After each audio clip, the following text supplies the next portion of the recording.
Okay, so this is the third. Is this the third time we've met? This is the third meeting of the Jijang Bosal Book Club. We are currently discussing the uh, Ksitigarbha Sutra, and if anybody's watching this recording and you want to participate, so here's a plug.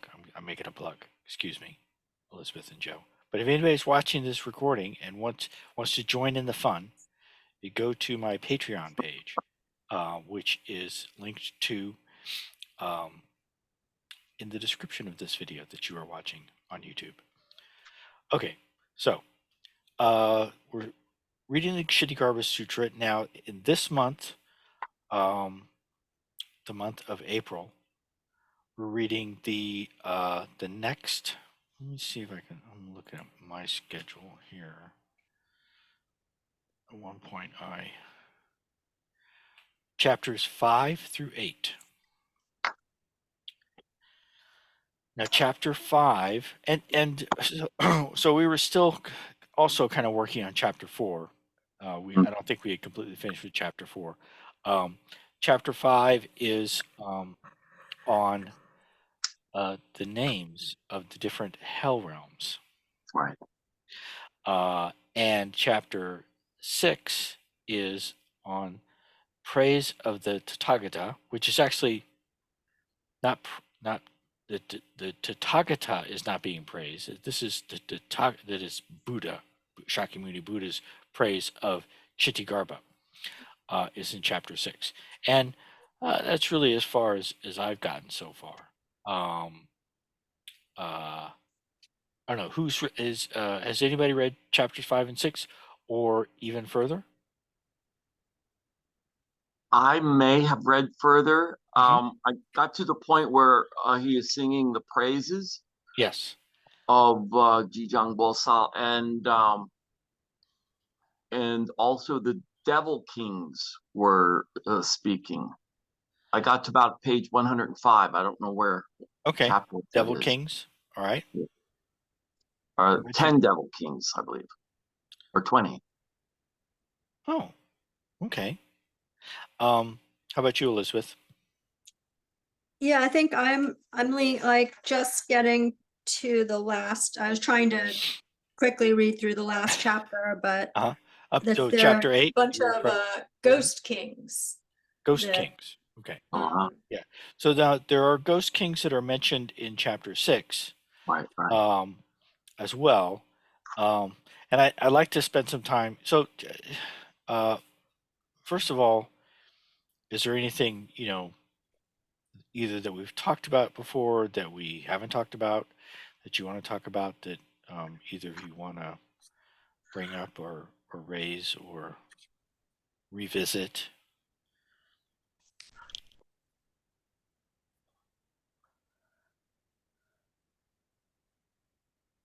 um, still struggling, yeah, a little bit with the hells and Mm-hmm. Mm-hmm. Yeah. offering. You have to bow, if you bow like one time to the Kshitigarbha image, Uh-huh. I guess you won't go to hell, or Yeah. maybe or if you're in a bad situation after your punishment for your past, Mm-hmm. well, after the retribution, not punishment, but the Mm-hmm. retribution Mm-hmm. has ended, gone, you've exhausted it, then you'll have it seems like sometimes it all goes away like immediately, everything will get better, but sometimes Right. they, like, if you're still alive and you're in a bad situation, Mm-hmm. they'll say, well, first your bad karma has to exhaust itself and Yeah. then things will Right. get better. But then if you're Mm-hmm. right after you die, or if you're about to die and somebody says a prayer for you, it doesn't matter how bad your karma is, maybe Mm-hmm. you'll immediately go. It was a little bit Right. inconsistent, but I'm not sure. Yeah. Yeah. Well, and so it's um it's realistic in that, there's no one size fits all. There are different situations, and so in a way, it's kind of good that there are different situations that are addressed and different kind of, so like in in chapter 6, there's a bunch of specific practices that are talked about, and some of what you were saying, Elizabeth, was referring to those, and and this is actually typical of a lot of teachers, not so much Western teachers, but more traditional Asian teachers will just kind of offhandedly say, "Oh, if you recite this mantra one time, unimaginable, you know, benefits will come to you." Um, and then somebody, but so usually in a really traditional student teacher relationship, um, there is just there can be a little too much distance, and so I mean, because like somebody could raise their hand and say, well, teacher, I recited that mantra last week and then I had a flat tire, or what's up with that? And so, But doesn't that explain why the person's car didn't blow up? They only got a flat tire, well, there you go. You got a right? flat tire. I mean, Yeah, I was people get a immediately thinking something like that. You yeah, could say something. you get a blowout and your car, goes off the road and flips and goes over a cliff. You Oh, lose yeah, control. You know, true. Mm. so if you get a flat tire and you just have to fix your flat tire and then you go on, then that's not so bad. So yeah, I mean, you can always, um, right, or it could be that, like, oh, it's a good thing you had a flat tire, because if you had left at that time, you would have been in a Oh, terrible accident. But right. I mean, it still doesn't fit with one's expectations when one is told, if you recite this mantra one time, wonderful benefits will come to you. If you uh, build if you make an image of Ksitigarbha, I'm doing it. oh, that's right, and Joe's doing it. Yeah, Great. no more flat tires ever, right? But Hope you'll show it to us when it's done. I will. It will be available in cement, not to advertise, but uh-huh, yeah, I'm gonna make a mold and cast it in cement. nice. Cool. Yeah. So I don't know. Did either of you read that the commentary by the uh, speaking of more traditional Asian teachers? Um, he has a lot of that. So Um, Dargye. Sudarge, So, yeah, but I meant to, but I didn't yeah. get around to it. So what's actually really common in traditional teaching, not just in China, Korea, Tibet, which is where Sudargi is from, um, they will say they will just tell miracle stories. I mean, literal miracle stories are a very popular thing in traditional Buddhism. They'll say, "Oh, well, this is a true story about someone who, you know, who had a flat tire, but in fact, if they hadn't had that flat tire, they would have gone off a cliff, or, but I mean, Sudargi actually tells the story of uh, a, uh, a Chinese official who prayed to Ksitigarbha and had to go on this. There was this big official trip that a bunch of people from the government were going on. They got on 9 ships, and then a big storm came, and this official ship was the only ship that wasn't destroyed and sunk in the storm. And I think those that, at least to me, that kind of a miracle story is like, well, why didn't Ksitigarbha save everybody else? I mean, if you read the Ksitigarbha Sutra, he's supposed to be trying to save everybody, but um, uh, and and actually, so that's another thing about these stories about bodhisattvas that can help you. It's like, why do I have to make an image? If Ksitigarbha wants to help me, why doesn't he just help me? Why do I have to make an image? Why do I have to recite his name 10,000 times? That's another thing. Um, so, like, if you are born in a very difficult situation, this might have been one of the things that Elizabeth was referring to. If you're born in a very difficult situation because of past karma that you have, then what you need to do is recite uh, Jijang Bosal or Ksitigarbha's name 10,000 times, and then,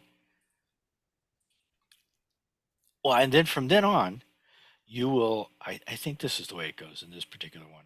From then on, you will either be born in heavenly realms, Mm. or if you do use up all of the good karma that gets you into the heavenly realms, you end up in the human realm. You'll still be like a king, okay, Yeah. and you'll never be born in any realm below that, okay. Um, well, you know, why can't Kshitigarbha just do that for everybody? I mean, I don't know the answer to that question, and it's not so. It's not a I'm for at least for me, it's not a rhetorical question. It's like I don't understand how that works.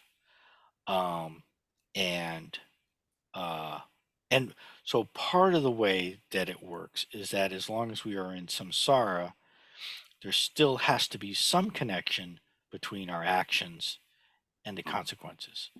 Um, and so, oh, and another thing is that there are even for the greatest Buddhas and Bodhisattvas. So some people dismiss the whole idea that Buddhas and Bodhisattvas can help you at all. Some people think it's all self. This is like the self power versus other power. Um, Other people um, are much more interested in the other power dynamic. Um, and even a great Zen master like Hakuin.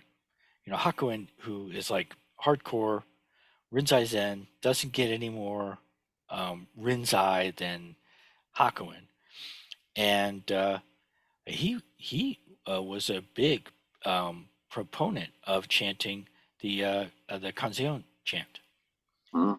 and he said, but you have to do it to find. You may not believe how powerful it is, but if you do it, you will see for yourself the wonderful benefits that you get from chanting, Kanzeon, Namu Butsu Yo Butsu, and et cetera, et cetera. Um,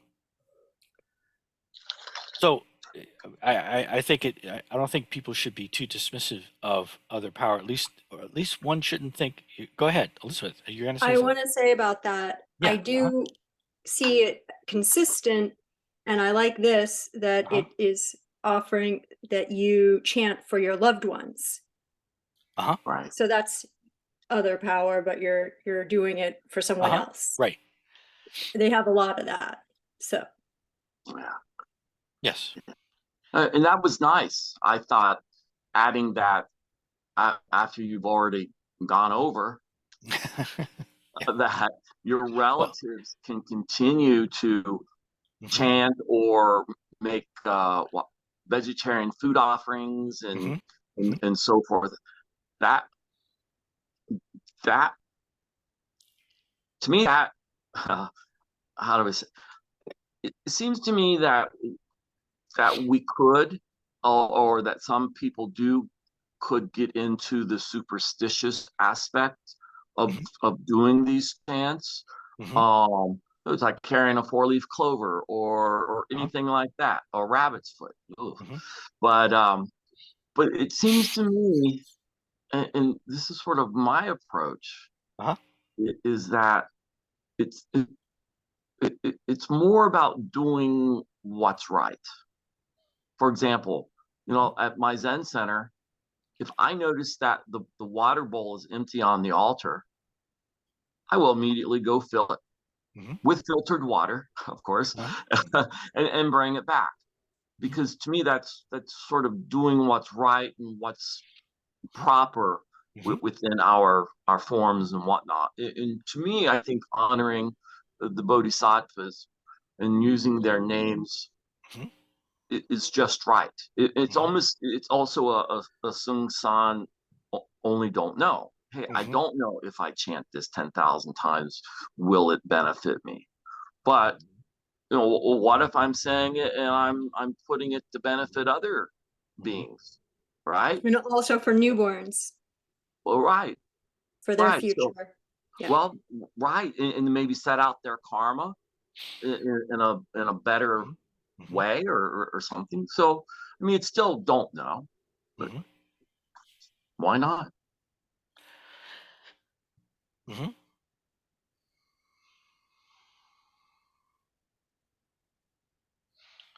Let's see. Right.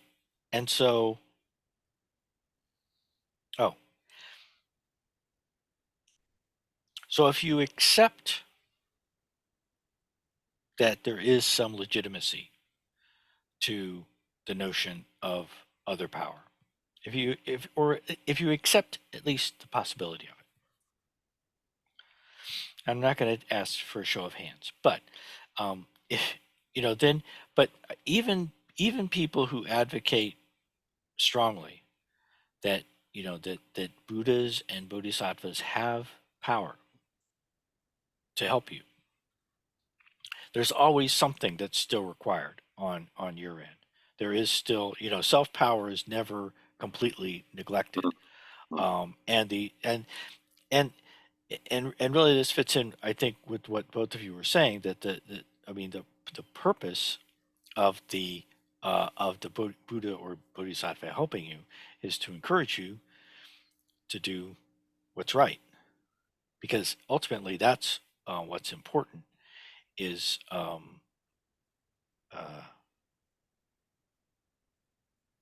yeah is right conduct or something like that. I think Sure. that's I think, yeah, like one of the favorable features that could appear if you get the help from others or for yourself is that you would be able to remember your past lives. right. Yes. The meaning being that you'd know like what mistakes you'd made so that Right. you could.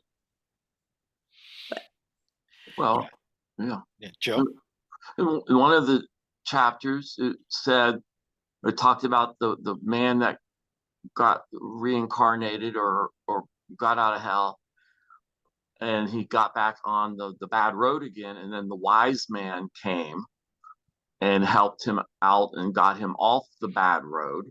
Hmm. And it went on to explain, well, you remember this, but also now when you see your family or your friends headed towards that bad road, warn them as well.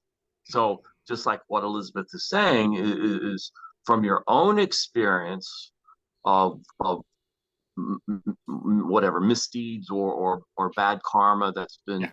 uh, well gathered by you, then use that to share, and that's perhaps a more direct way with your Hmm. family and friends Hmm. to say, hey, avoid that, opposed to even chanting the name of a bodhisattva to get to that point. although people don't usually listen when you tell them Right, stuff. right, right. And especially when you start bringing up the fact to say that in a past life you had done that or whatever. Well, yeah. Yeah, they're not going to believe that necessarily. Hmm. Yeah, and regardless of what you do or say, people won't necessarily take your very excellent advice. Um, and a lot of times it's not necessarily that simple. That road might be the correct road for somebody else. I mean, it depends upon what we're talking about. You True. know, um, True. or it might be something that's necessary for that person to go through. I don't know. And that so that is so I was reading a really interesting article actually just today, and it presented itself, and I actually have a slide that I can show, but it presented itself as a study guide for the Ksitigarbha Sutra, and I thought, oh, Hmm. yet another study guide for the Ksitigarbha Sutra. But it was like it was just a well, one of the things that it emphasized was that the Ksitigarbha Sutra uh, it helps us to become better acquainted with what is called, and this was like written by a Chinese, uh, modern day Chinese Buddhist teacher, and was translated by people whose English is not perfect, probably better than mine, but when I am reading something that I'm expecting to get something out of, I expect the English to be better than my English because I want someone who's smarter than I am. Anyway, so but uh, but one of the things they said is that the Kshitigarbha Sutra helps us to become better acquainted with and to begin to better understand what they called in the article the invisible world, which, as far as I can tell, is not a term that is Yeah. used in the Kshitigarbha Sutra at all. But what they're basically saying, well, let's see, let me see if I can Wow. find a quote here. Um, I mean, so first of all, when somebody dies, we don't see them anymore. And the main way in which this idea was being introduced, or one of the ways, was that we don't see hells, we don't see heavens, and people sometimes Hmm. dismiss the idea that there are hells or heavens, or that there is anything that happens after you die, because we don't see it, and so it is part of the invisible world. Um, and True. so an awful lot of what the Kshitigarbha Sutra is talking about, I mean, it takes place in the invisible world. It takes place in Triastrimsa's heaven, where the Buddha is talking to his dead mother, So that's all invisible world stuff. And so it's things that we don't see, that we cannot verify with our ordinary experiences. You're going to say something, Elizabeth? I mean, I was started thinking of what Blythe was talking about last Uh-huh. time, which is Mhm. like, to what degree are we taking this literally, or what Uh-huh. is meant Yeah. by all these kind of, it Right. gets very, Yeah. Yeah. Uh, but and yeah, so it's referring to something. yeah, What is and it? so I don't think it's in, I think it's in Siddharge's. Is that his name? Something like that. It's Sounds like that. Siddharge's. He goes on. He also goes on quite a bit about how people, um, Westerners actually. So he distinguishes between Western, because he actually lives in. I think he lives in China, um, and a lot of his students are Chinese. Hmm. So he goes on this long explanation for Westerners about why you should, eh, you know, not dismiss the idea of hell realms, and on the basis of the fact that you can't see them. And he says that's one people think, I can't see it; it doesn't exist. Um, and then this other article goes even further with that, and uses this whole idea of, all these things have to do with the invisible realm. Anything that and basically they say, I mean, even people who are like in a different part of the world, that's the invisible realm. How do you know that they exist? Or, and he also says that like the past and the future, that's the invisible realm. So which is starting to sound like the Lotus Sutra. But um, uh, Or yeah, what about your own perception? Like, it's the way you're perceiving from right, your mind. The right. same place could be hell or heaven for two Well, different. right. And so that's one of the things Siddhartha ends up going back to that at the end and saying that still it's none of it is real. It's all, yeah, this is one of the things we were talking about, last, I don't know if one of the discussions I've engaged in recently. I found myself feeling it necessary to say you don't want to get unhinged I think that because was in the, because, because once you start saying, well, none of it's real. People say, oh, it's hell real. So there's various, you can explain it psychologically, you can explain it in terms of the invisible realms and say, well, there's lots of things that we don't see that are actually going on and that are affecting us, Mhm. and maybe things like reciting a bodhisattva's name or making an offering or chanting or whatever. And I mean, and ultimately, I mean, even in terms of your own behavior, the way in which, if I try to help somebody, right? If I try to say, hey, I've been on that road that you're about to step on, and don't do it, and they don't listen to you. But we don't see really the full impact of our efforts to help other people a lot of times. Um, just because you're trying to help someone is good. And we anyway. So even in terms of our own actions and the results of our actions, we often don't see it. It's often very difficult to see, and it's often impossible to predict what's going to happen, um, unless you're a fully realized Buddha who sees everything that's going on in the invisible world, and then it all makes sense, I guess. Um, uh, but you don't want to become unhinged. Um, I would say, but yeah. Another place, it's in one of these chapters that is part of this, it says something like that Ksitigarbha can see all of, Well, and it mentions that like your thoughts themselves are causing karma, so how much more so your actions. But Mhm. it seemed like it was saying that Ksitigarbha could see that all everybody's. mhm. I'm not sure about that. It mentions that. Well, yeah. And so the title of the first chapter, which kind of sets a scene for the whole sutra, is something like the Buddha's supernatural powers in the Triastrimsa's heaven.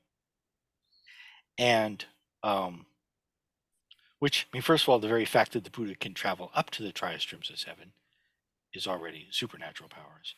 Um, True. but this phrase supernatural powers, that's sometimes translated as supernatural powers, it comes up a lot, uh, several other times in the Ksitigarbha Sutra, but it also means, what else does it mean? It means, so in the actually, I have a slide on this. I'm gonna share my screen for a second.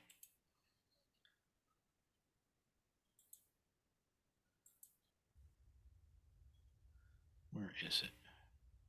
Oh, yeah. Yeah, okay. Not quite yet. I'm gonna search in my. Can I search in this?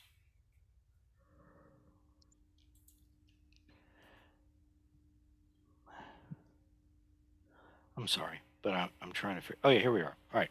Okay. So you can see my screen, right?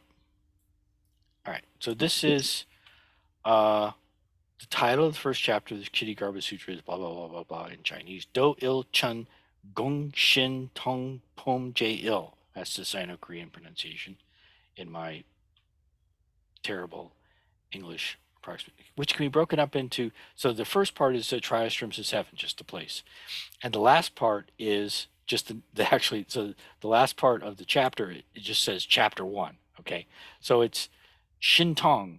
Shintong is the phrase that sometimes gets translated as uh, supernatural powers, but actually has some. I'm gonna make this look a little bit better.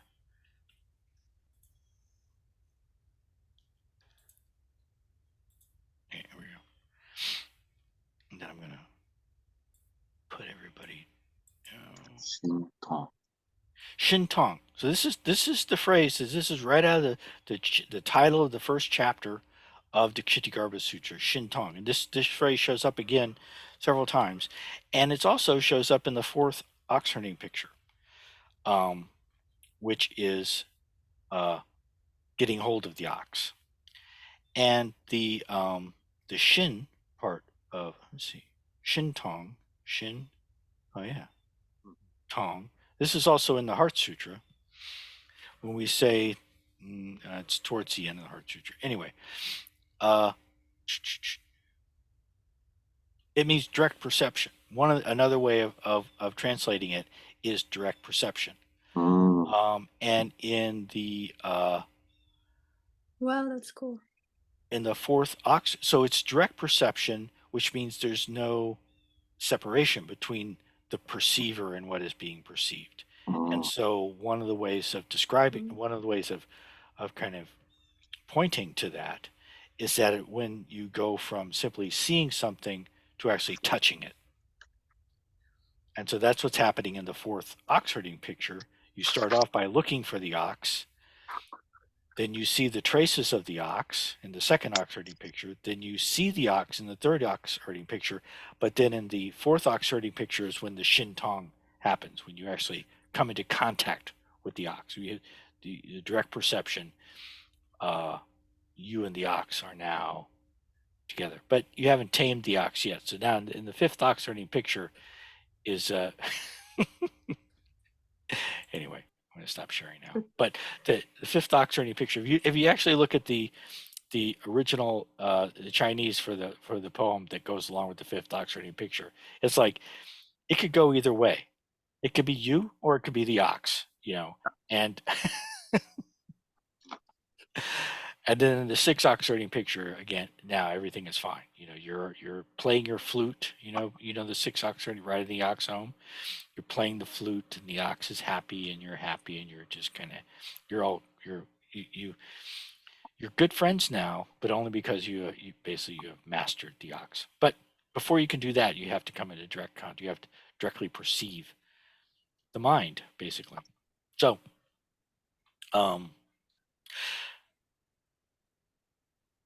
so most of the things that that we think of as, well, a lot of times things that get translated into English as supernatural or psychic or whatever are they Right.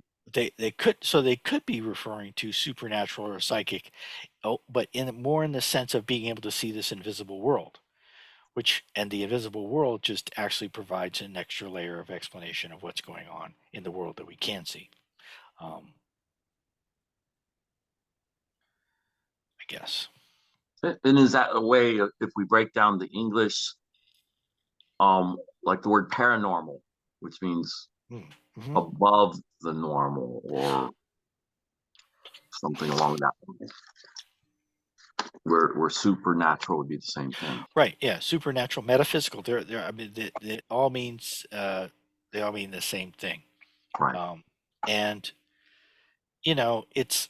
so there's never anything that's really supernatural because it's all part of nature, but it's basically the part of nature that you don't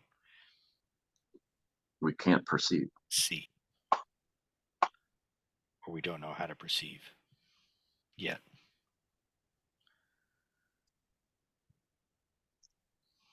All right, so it's officially time for us to take a break. Do you want to take a 5-minute break and then come back and Sure.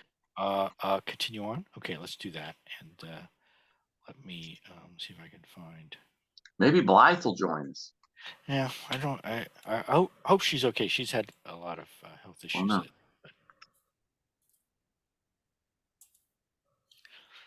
I gotta start my exam and mute myself.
So I was muted, right? You can see this, right?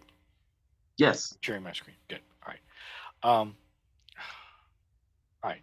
So I forgot to take out this footnote, but anyway, so he makes several points, which he numbers.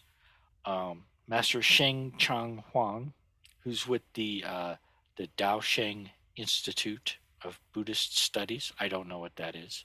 No, not Dao Sheng. The Dongshan Institute of Buddhist Studies, which I've never heard of him, and I've never heard of the Dongshan Institute. But I found this when I was just searching around for things, and this is a good point. We've kind of talked about this before. It basically is saying this sutra is addressed to you and me. The assembly was originally gathered for the sake of Lady Maya, and blah blah. During the assembly, Shakyamuni Buddha, um, uh, Bodhisattva Ksitigarbha, and other bodhisattvas, and many ghost kings gave us, the sentient beings of this time and this earth, the name the obstinate, hard to tame, habitual, evil-doing, sinful, suffering beings. Uh, all actions and thoughts are flawed with ill deeds. Anyway, we've kind of talked about this. I want to talk more about this invisible world stuff. But this is, I think this is an important aspect of the both the Ksitigarbha Sutra and also of who Jijang Bosal is. That Jijang Bosal is uh, interested in helping the people who need help the most. Anyway, to know the invisible sutra, to know the invisible world, this sutra informs us that the dominant forces from the invisible world are far greater than the forces in the visible world, and the destiny of all beings in the visible world is dominated by this invisible world. What is the invisible world? Okay. Any existence that cannot be recognized by our six senses, ears, eyes, ears, nose, tongue, body, and mind, are present in the invisible world. For sentient beings like us, whose minds are petty, dull, and of little faith, the invisible world includes. Right. We don't. So, speaking of things that we don't see Ksitigarbha. You can make a statue of Ksitigarbha, right? But short of that, we don't really see Ksitigarbha. And that goes the same for all the Buddhas and Bodhisattvas. Pratyeka Buddhas, arhats, ghosts, gods, fairies, demons, and people who are in the other realms, except for the animal realm, and the occasional ghost. Anybody here ever seen a ghost? I've never seen a ghost, but some people say they've seen ghosts. And it also includes places we haven't traveled to, things we haven't experienced, people whom we don't know, including ourselves, and our past forgotten sufferings. They're all pushed back into the invisible world. By us. We push them back. They are all pushed back into the invisible world by us. Yeah.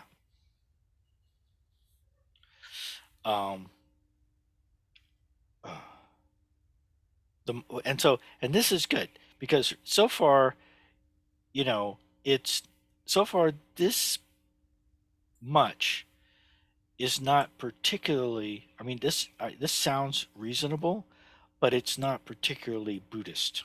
Okay, it's just if you want to try to convince people that there is an invisible world, then this is just a list of the things that are in the invisible world, and if you think any of these things exist, including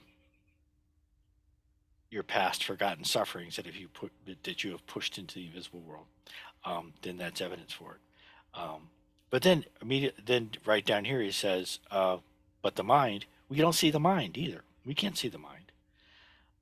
You can see the brain, and so some people want to think that the brain is the mind, which is an interesting hypothesis for which there is no evidence.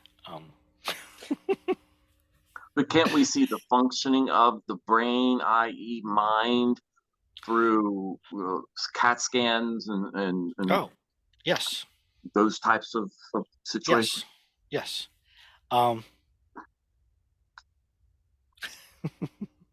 That's almost like putting a stethoscope on somebody's chest Mm-hmm. and knowing that the heart Mm-hmm. is doing its job, but we don't really see it doing its Right. job. And so the idea of the invisible world or things that are unseen doesn't necessarily have to it can mean things in the physical world that we're just unable to see, Right. like things Right. that are too small to see, but if you have a microscope you can see True. them, or things True. that are too far away to see, and if you have a telescope you can see them. True. That's And interesting. then Yes. and then things like electrons. If you have the right kind of gear, if you have, you can detect particles that you can't see. But Maybe, who knows? One day we'll be able to see the fifth dimension. Maybe we'll have a tool that will allow us to do that. and so there, in another slide in this presentation, I link to a where is it here? Yeah, I link to an interview with Richard Gombrich. Okay, um, what you just said made me think of him, because he said, Richard Gombrich, who's a great Buddhist scholar, he does not consider himself to be a Buddhist at all, but he does say that he tries to practice ahimsa, non-harming. But whenever he hears people talk about Buddhism and science, he wants to boil them in oil. Anyway, and that's in that interview. He can, and I'll let him explain why he thinks that. But actually, is boiling in oil, isn't that more like deep frying? well, so I think deep frying implies that you've been breaded first. Oh, right? Gotcha. Gotcha. Oh, and I think there's a hell for that. So we just kind of skipped over chapter 5. Anyway, this I'm just going to jump right to the end. The Sutra of Ksitigarbha's fundamental vows helps us to comprehend and experience that the invisible world is very powerful, while the visible world that we consider powerful is actually quite impotent. Which, I think we experience that all the time. That's interesting. Well, so we experience our own impotence to bring about the results that we want to bring about. I mean, even you can't get people to, someone is like about to do something that is a bad idea. This is what we were talking about before. And you tell them, no, that's a bad idea. And they say, screw you. Nobody tells me what to do. But then we have the "I told you so." Yeah, we do. I told you. Yeah, but in this life, yeah.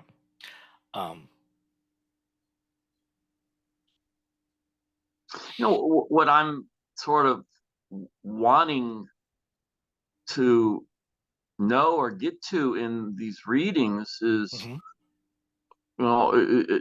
everyone keeps saying, "Oh, will you please give us the sutra? Will you please give us the words?"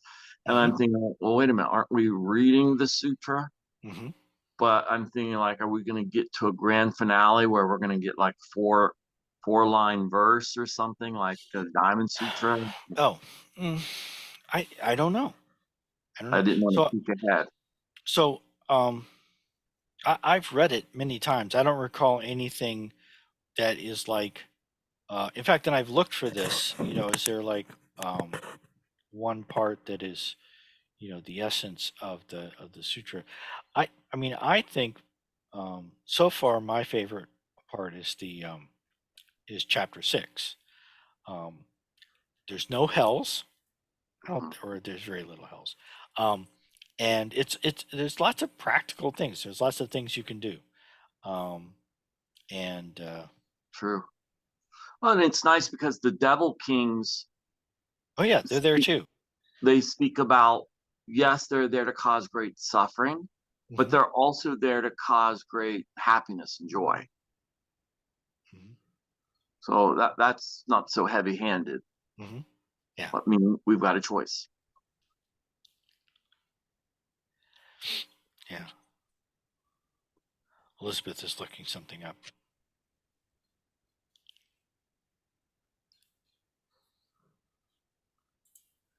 Oh, let's see.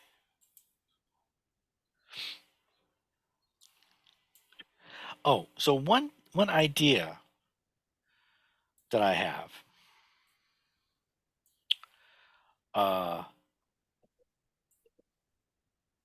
So one of the things that's recommended in the 6th chapter of the sutra is to read the sutra, as a practice. So we're going through it, we're reading it and talking about it. But one thing that's very common for people to do is to read the sutra together as a practice, which takes about 2.5 hours, and which I've actually done once. And to be so, there was a group of us who did it as kind of an experiment, and so most of the people in the group were not that well. I don't know. Some people didn't like it for the obvious reasons. All the hell realms. And also all the supernatural stuff, which is typical. I mean, so both of which are fairly typical for not just Mahayana sutras, but sutras in general. Anyway, I'm thinking about trying to um, convince people to get together and do that as an online practice, where we would take turns reading from Oh, the nice. sutra together. Um, Huh. So I have done that once, and I thought it was great. And some people thought it was terrible, but I mean, I think that's Is that a one-time event? well. So there is a traditional time of year to do it. There is Uh-huh. a so in Japanese, so the Japanese follow a different Buddhist calendar than everybody else, because they do a solar calendar.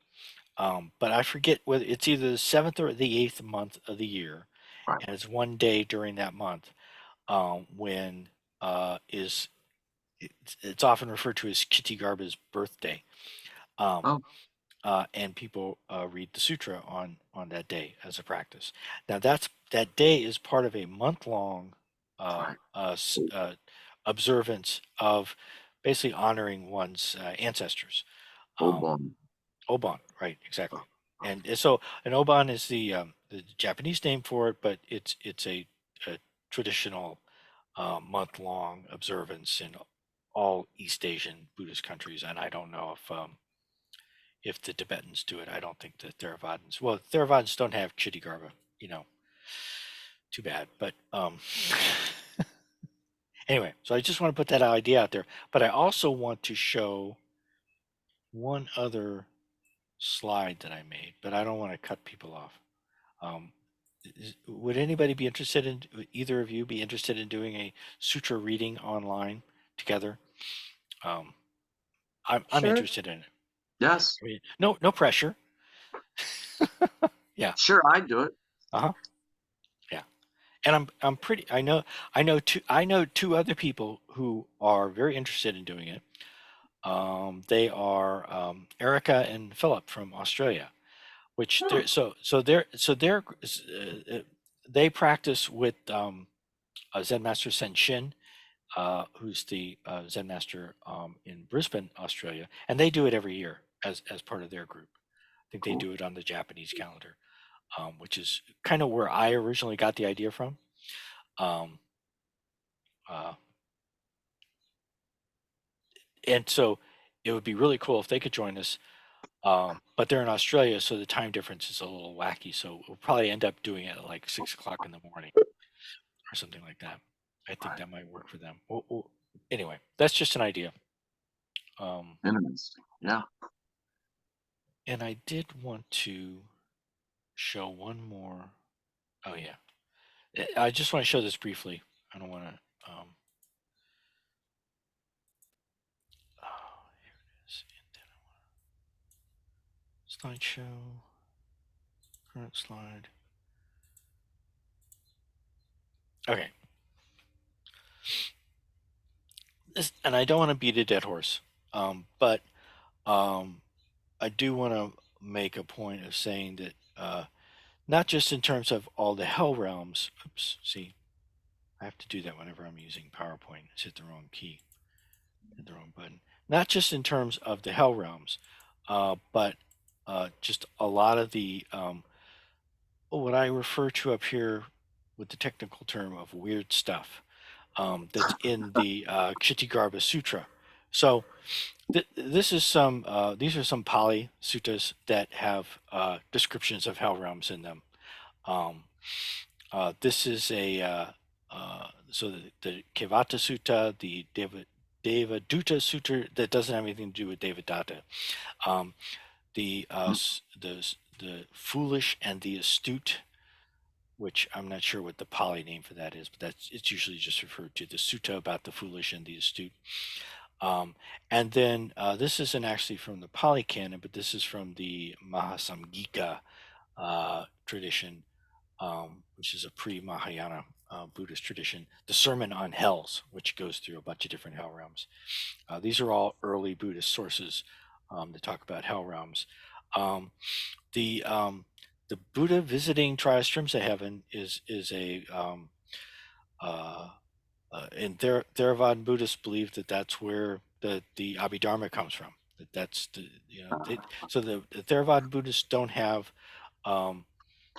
the Ksitigarbha Sutra, but they do have the Abhidharma, which was supposed to have been uh, uh, taught by well, I shouldn't say supposed to have been, was taught by the Buddha in Triastrimsa heaven. These are some good sources on rebirth and karma. By Bhikkhu Bodhi and Richard Gombrich, and this is also the interview where Richard Gombrich talks about how he wants to All right. Boil me in oil. boil people in oil. Oh yeah, so and just generally on magic and supernatural powers. Generally, anything about Moggallana and Upalavana, who were among the Buddhist most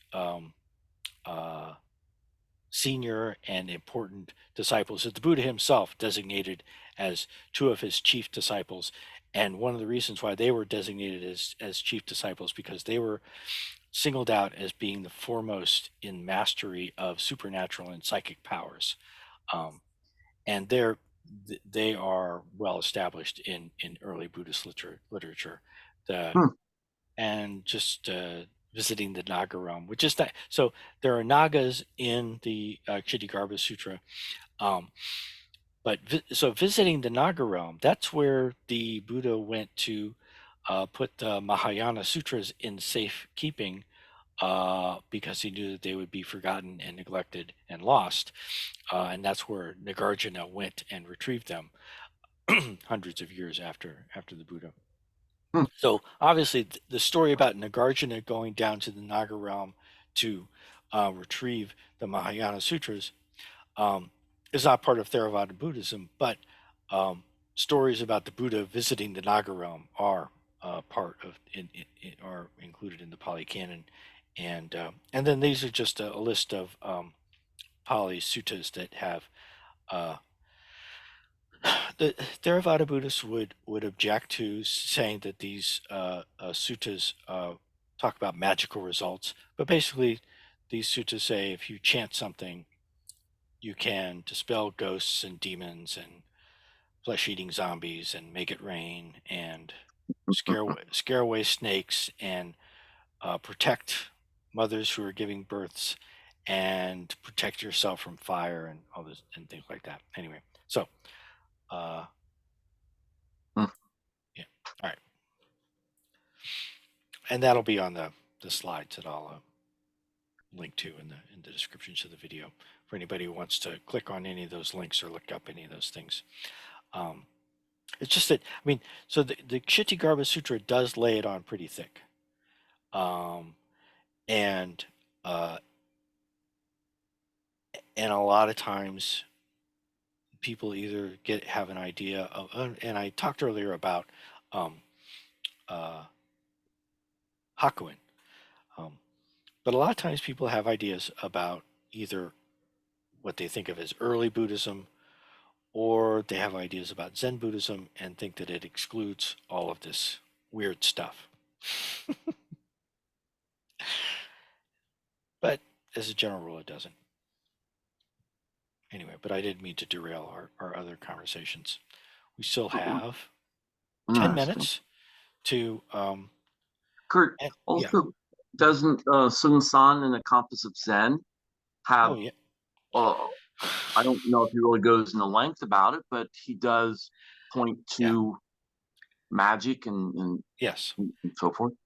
Now, and this was one of the things that was kind of interesting about Sung San's teaching. The other Zen teachers who came to the West were much more either refused to talk about, anything like that, or Right. would only talk Right. about it very circumspectly, or just rejected it altogether.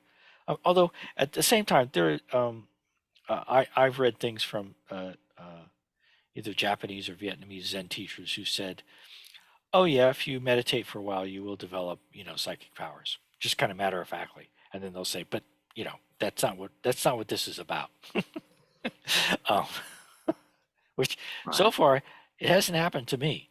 Um, but yeah, Sung San talked about the 270-degree realm in his Right. circle of Zen.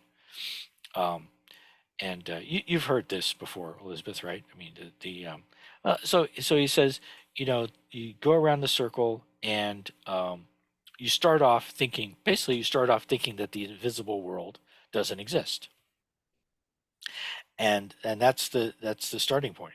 And then you begin to have uh,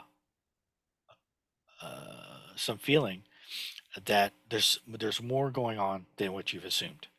Um, and then where does it go from there? Then the Zen circle is a little dodgy in my opinion. A lot of the points on the circle kind of munch together. Um, but like in the Heart Sutra, we say uh, form is emptiness and emptiness is form. Um, and that's when you um, start to see that there's, prior to that, you think form is form and emptiness is emptiness, or basically you think form is form and that's it. Um, and then you begin to get some understanding of shunyata, uh, something happening behind the scenes, and you see that form is emptiness and emptiness is form. And then you see that there is no form and that there is no emptiness, um, which there's probably you could probably correlate that to an ox-herding picture, but I won't try to do that right now. But eventually, you get to the point where, as Zen Master Sung San used to say, um, the stone girl, plays you a tune on the flute with no holes, um, and so it. But that's only 270 degrees, and one of the reasons why a lot of teachers prefer to avoid talking about that is because that's like where people want to be. That's where people who think that they're going to get something from meditation, people who think they're going to achieve something, people who think that they are going to, that's usually what they're aiming at. They want to go Not there. not necessarily magical powers or being able to levitate or anything, but just, something special. Maybe that's where the hell realms are. Well, it's an entryway. Very Yeah, interesting. yeah. So, um, one of the points of the way that Zen Master Sun Tan described the Zen circle is that, each point is a point where you need to keep going. Basically, each point is a point where you can potentially become attached. So you start off being attached to thinking everything is just the way you think it is. Everything is just the way it appears. That's the initial attachment, and then you let go of that, and then it's very very easy to just cling on to the very next thing that comes along. So you think form is emptiness, emptiness is form. Oh, very interesting. And that's just thinking. People get very attached to Buddhist philosophy. Um, but then when you see there's no form, there's no emptiness, then like that's you become attached to emptiness then. And you know, so at either of those 2 points, so like anyway, I mean, people can become very obnoxious if they're either attached to uh, uh, form is emptiness and emptiness is form, or there is no form or there is no emptiness, because they think they're enlightened, you know, when they get to those 2 points. And then it gets even worse if you actually get to the place where the stone girl plays the flute with no holes. But in more traditional Zen sounding language that other teachers do use, people say at the beginning, mountains are mountains and rivers are rivers. And then you see that mountains are rivers and rivers are mountains.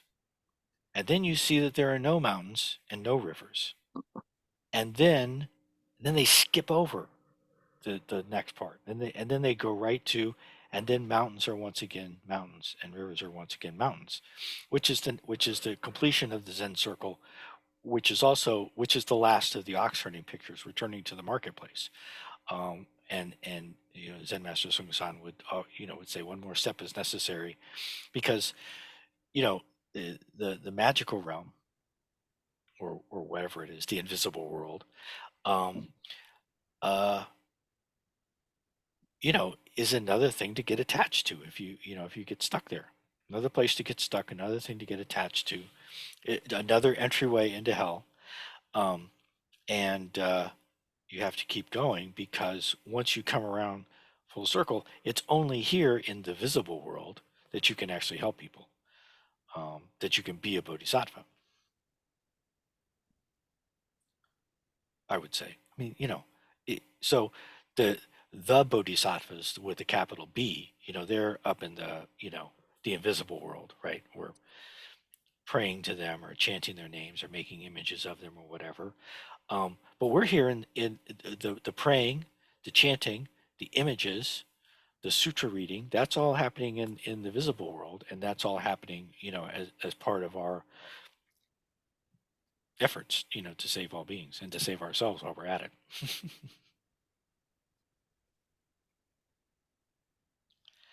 I don't know. Where did that come from? Why'd you ask about wait, The Zen circle, the Zen circle? How do we get onto the Zen circle? invisible world. Yeah. Oh, yeah. So the invisible world is the 270-degree realm. Right. Or the teachers or the people that want to deny that. Well, they don't deny it, but so they some things. I mean, there are certain in the Tibetan tradition. There's a lot of concern over how and when and to whom do you even teach about emptiness.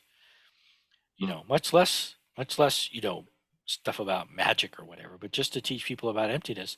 It not only so people become attached to emptiness and become jerks, right? That's the famous cigarette man koan, dropping ashes on the Buddha. That's someone who's attached to their idea of emptiness, and they think that you can wear wearing your shoes in the zendo and disrespecting the Buddha statue on the altar is all fine because it's all the same. And that's missing, correct function, and that's someone has gotten uh, well, and yeah, but you can't. Yeah, so I'm just saying that people have ideas about what should be kind of kept a little bit more back, and um, Zen Master Degak, in his commentary on the Four Great Vows, says uh, everything is truth. But uh, let's see. It says, how does it go?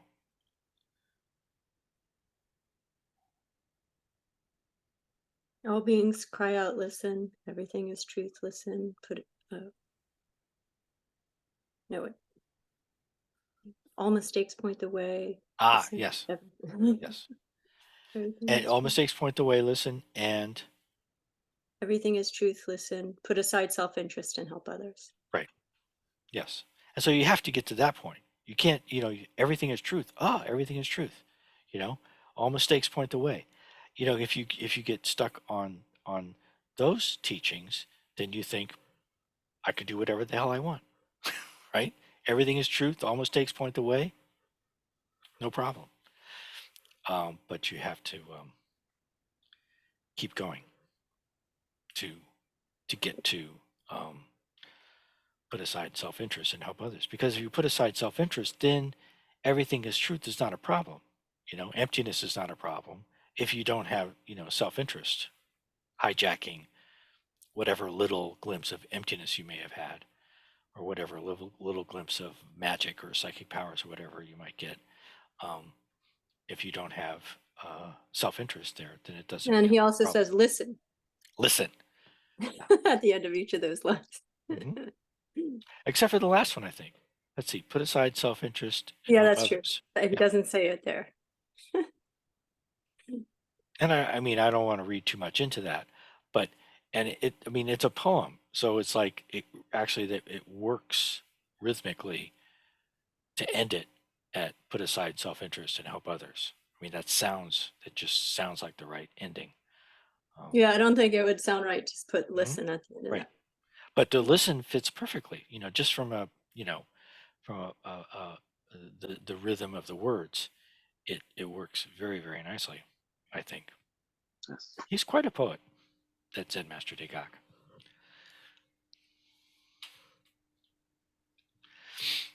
And a good calligrapher too.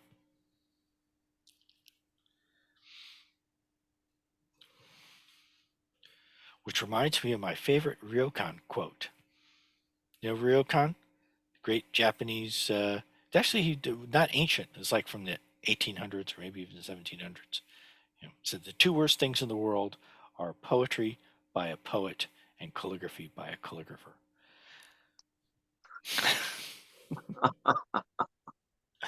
Anyway,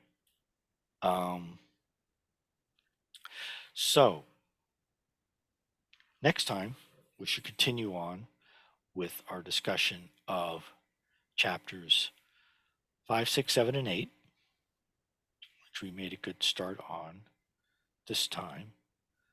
And you recommend the Sodargye? Yeah, so So- I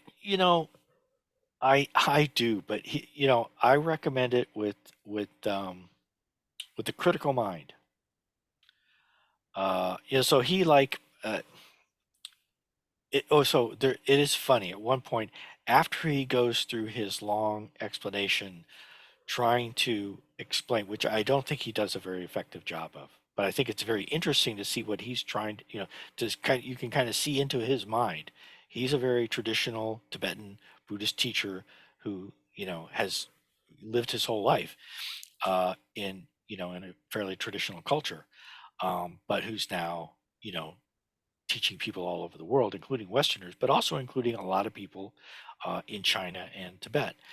And so after going through his uh, attempt to kind of just get all he's trying to do really is to get Westerners to not run away from the Ksitigarbha Sutra, because of all the hells that are there. And then after he does that for quite a long, then he turns to his Tibetan and Chinese students and apologizes. He says, "You probably have no idea what I'm talking about because that there's hell realms and that and that this is real."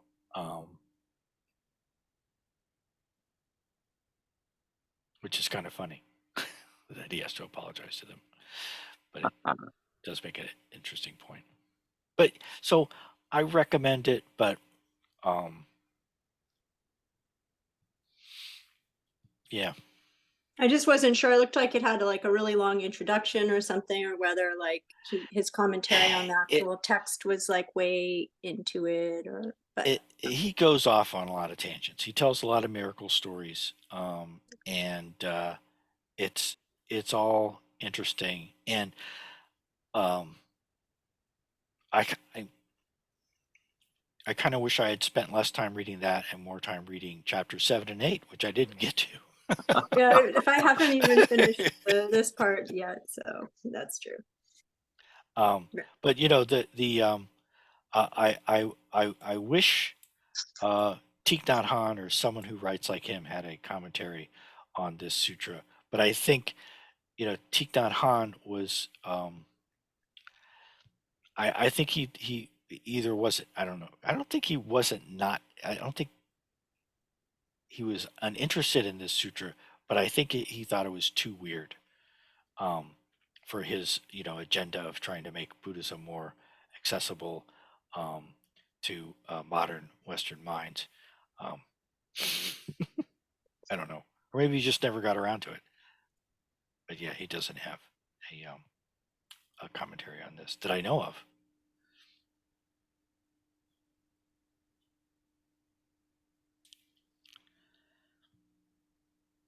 Okay, so we should wrap it up. We should, what should we do? We should recite the 4 vows, shouldn't we? I think we should. Sounds good. Speaking of Zen Master Sung San's commentaries, I mean Zen Master Digak's commentary on the 4 vows. Okay, I'm going to share my screen, and I'm going to mute you both.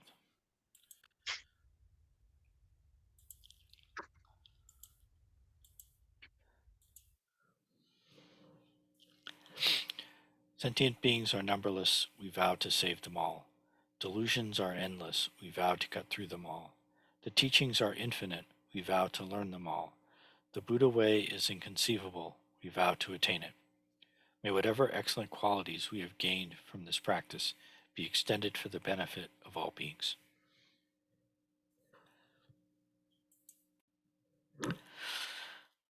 Thanks, Joe and Elizabeth. And I will see you all in the invisible realm. Yes. Well, Oh. I mean, this is kind of the invisible We're realm here. in the invisible This realm. whole Zoom thing is definitely kind of invisible-y, And then Joe's cat looks a little invisible there for a second. Is that a Cheshire cat there, Joe? No, he's the big old tiger type of cat. Uh-huh. Richard the Lion-Hearted.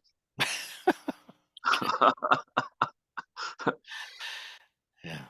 Okay. Well, good night. Thank Thank you. Bye-bye. Bye. Bye-bye.